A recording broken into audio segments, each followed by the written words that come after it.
Assalamu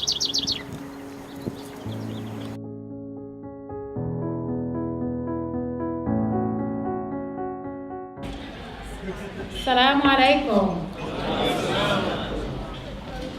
Bismillah ar-Rahman ar-Rahim.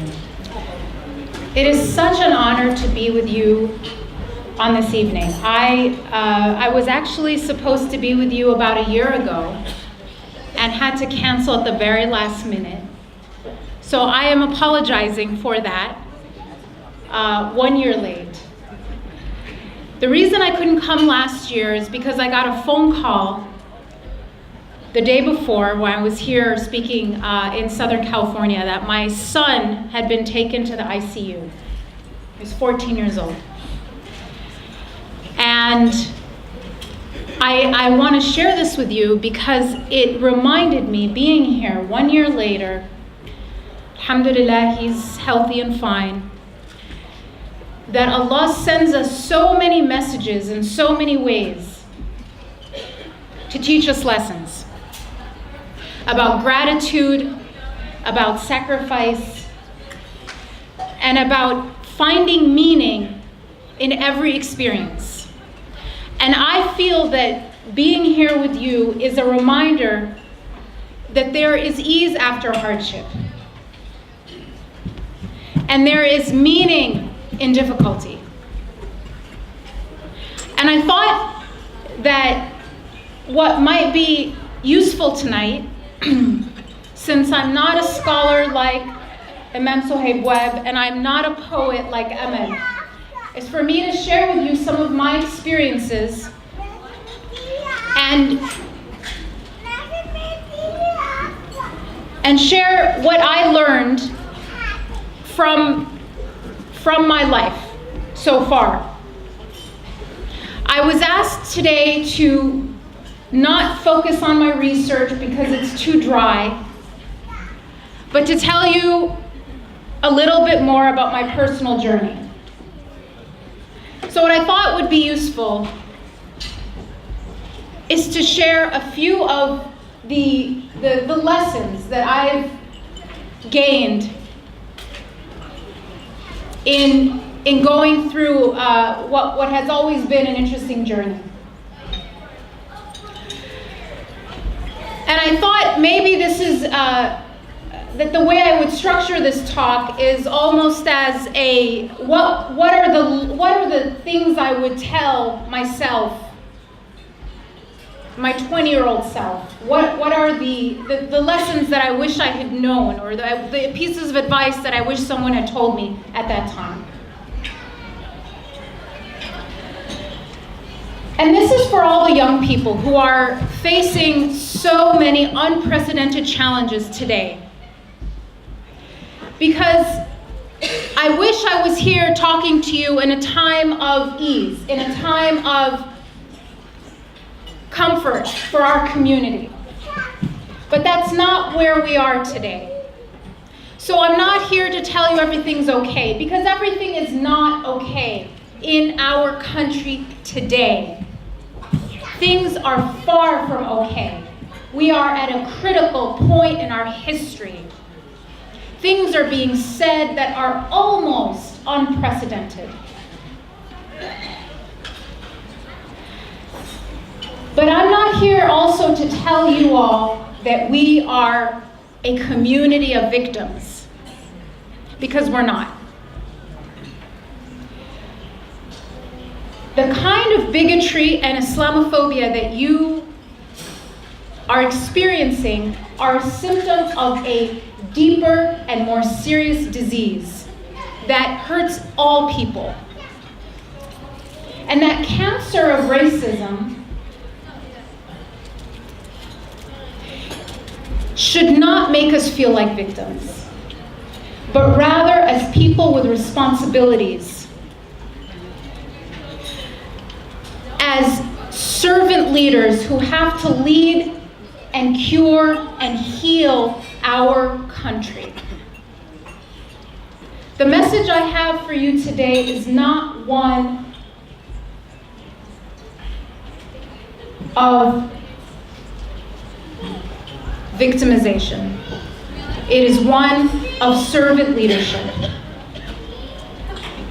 The reason we have to be these kinds of leaders is because our country is in a vulnerable and dire state. These things weaken everything and everyone and the very foundation of our country's democracy. And it is up to all of us as believers to stand up for truth and justice, not to save ourselves, but to save our entire country. Because it is a danger against every single American, not just one community.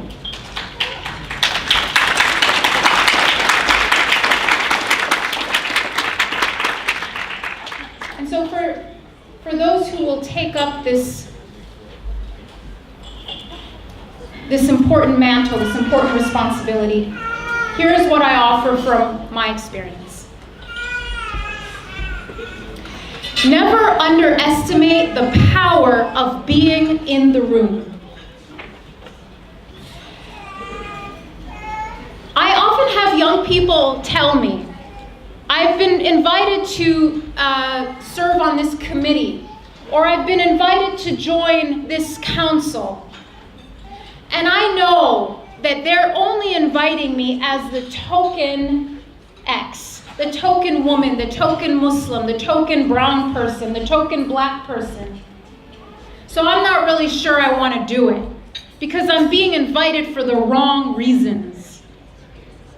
And every single one of these young people, I tell them, God puts you there, not who's inviting you, and it's because it's the right reason.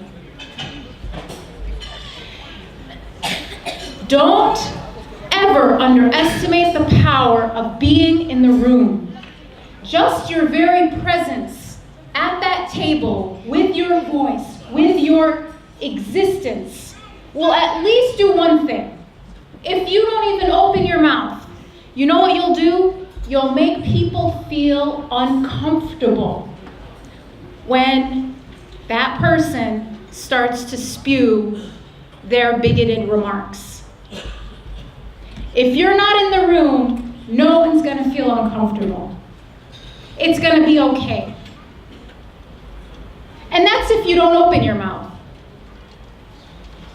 Being in the room means that you have an opportunity to speak your truth. If you're not in that room because the invitation didn't come in the right font, in the right color, in the right way, then you're making it about yourself and not about a mission that you have. I've been invited to join committees where I am literally told that I'm the token. And I still join them because I have a choice whether or not to behave like a token. And I know that that opportunity is not coming to me through that person for those reasons. And that this entire theater we are watching is controlled by a different director. So don't ever underestimate the power of being in the room. Don't turn down these opportunities, ever. But be in that room for the right reasons. And it's not about you. That's the second thing that I want to tell my younger self and all the young people here. It's never about you. When it becomes about you, you will feel so weak, so insecure. It is not about you, and so do what is uncomfortable to you. Do what you're afraid of. Push yourself to stand and speak and be strong because you're not representing yourself. It's there, you're there to serve a higher cause than yourself. That night, last year, I got that phone call at 4 o'clock in the afternoon. I couldn't get a plane out until around midnight. and I had to do a talk in front of 800 people that night.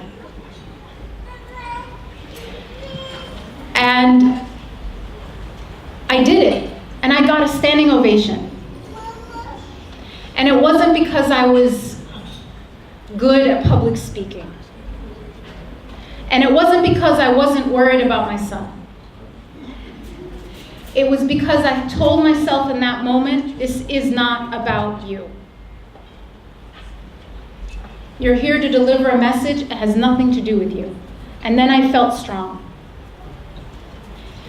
When it becomes about me, I feel like I lose my voice completely.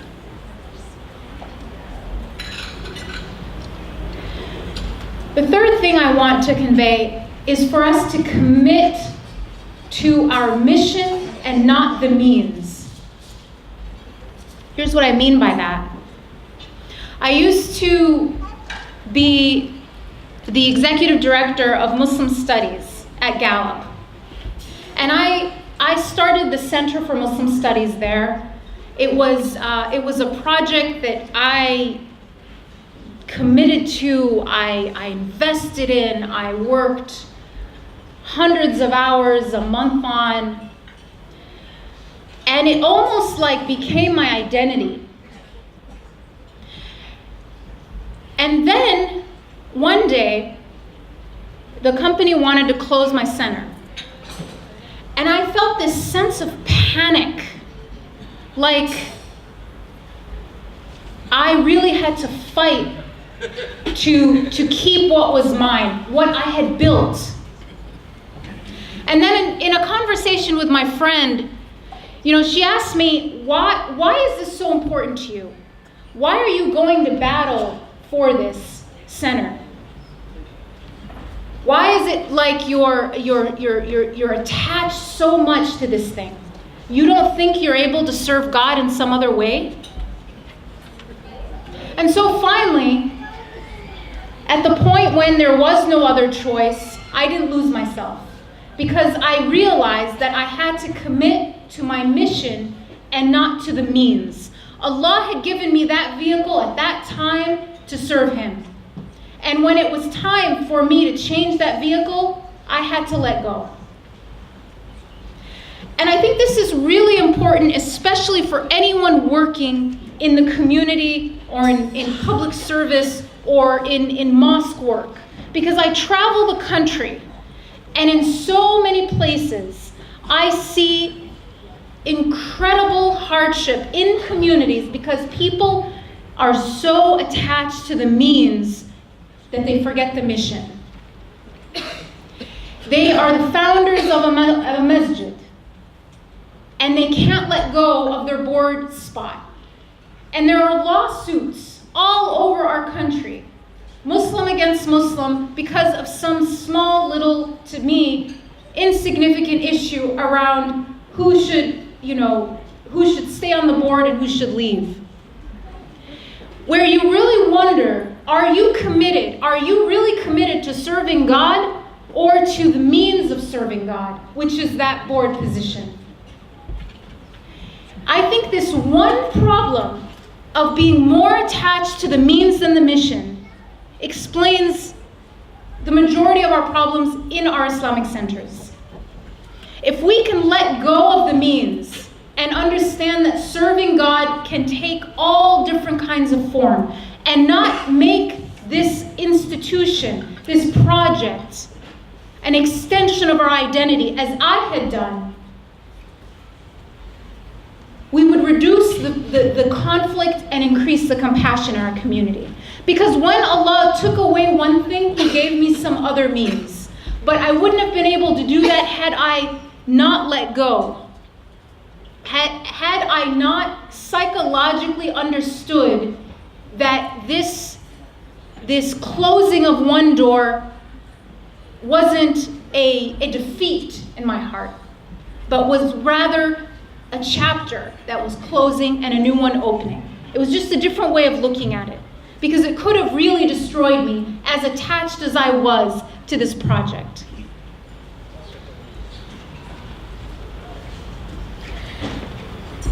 The next thing is that consider opportunities a test from God, just like hardships. And so approach them by studying hard. And I want to share this with you because I think it's important to understand how much hard work goes into things.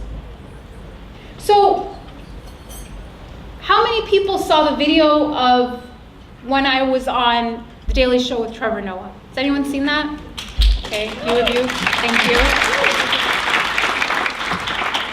So that's, my long life, my life's long dream is to be on The Daily Show. Ever since Jon Stewart was there. This was when my book came out, that was what I always wanted, right? I tried, I had no connection to them, but it was sort of like, wouldn't it be cool if I could ever go on that and talk about Islam? So one day, last year, actually in December, I got a call from absolutely nowhere. I have no agent. This was not like somebody hooked me up. Just literally out of nowhere, I got a call, and it was The Daily Show. They said, we'd like you to come and talk about all this craziness that's going on with all the anti-Muslim rhetoric. It was like insane, just like dropped out of the sky. And of course the answer is yes. But then a complete terror and panic struck my heart because I was completely unprepared. It's not my comfort zone. I'm only funny in private, and I felt like I can think of at least 10 other people that would represent better in that environment. But I was the one that was being given this opportunity, so I had to figure out what to do.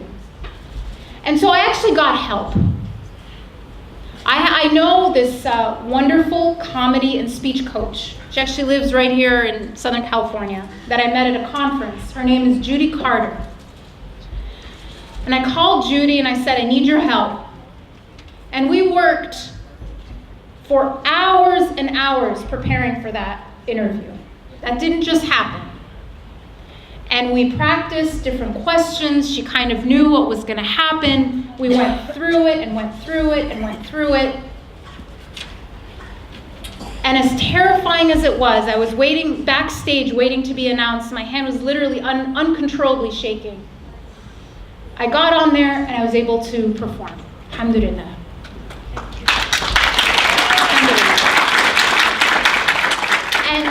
And he even extended it, right? So he even did, extended it to a longer interview. It was supposed to be 5 minutes. It ended up being 14 minutes. And there's an extended sort of online continuation of it. Why I want to mention that is the importance of not doing things by yourself. Not thinking anyone does anything alone. You have to reach out to people that can help you. You have to get training when you're not comfortable doing something. Or even if you think you're comfortable, find the best person you can who knows how to do something and ask for their help. There is no shame in this kind of sort of awareness of where you're strong and where you're weak. When you get an opportunity, know immediately that God is testing you. I never think of anything that happens as a reward, basically. I'm always like, okay, what am I supposed to learn from this? Even if it seems like a wonderful thing. Same with hardships. Every single thing is a test. So study hard. And then finally, and I'll end with this. I say this and sometimes I get misunderstood, so I'm going to try to be as clear as I can. It is about, in your life, it is about obedience and not outcomes. What do I mean by that? I mean that when we become attached to the outcome of our actions, meaning, I want to grow this program. I want to build this institution. And it's very natural to be focused on the outcome. But I'm actually challenging you to not attach yourself to the outcome and instead commit yourself to the obedience of God. To commit to only obeying and not the outcomes will liberate you and improve your work, and I promise improve your outcomes. The minute that we define success the way we do in the secular world, the way we understand in the corporate world, which is where I'm from, and this is where I've had to learn this, to unlearn this concept of not defining success with outcomes, but defining success with how well did I go through this process in terms of obeying God. You will be amazed at the feeling of liberation and empowerment. Because guess what? You have total control over your obedience. And you have exactly zero control over the outcomes. Exactly zero control. Don't feel any sense of pride if it goes well, and don't feel depressed when it doesn't. The only thing to really judge yourself on is how well you obeyed. And this especially for activists, because I've seen so many activists either get burned out because the outcomes sometimes don't work out, or I've seen them actually hurt other people, compete with each other in a very unhealthy way because the outcomes are all they see. I think it explains so much of the discord that you sometimes see in communities. People more committed to outcomes than obedience. So if there's nothing else that you remember from what I said today, I hope it's just this. In our work, in our service to God, the more that we can detach from the outcomes and commit to the obedience, the better we will actually serve and the better our outcomes will actually be, while maintaining the brotherhood that we desperately need to bring about the kind of moral leadership that our community and our country is desperately calling for. Thank you.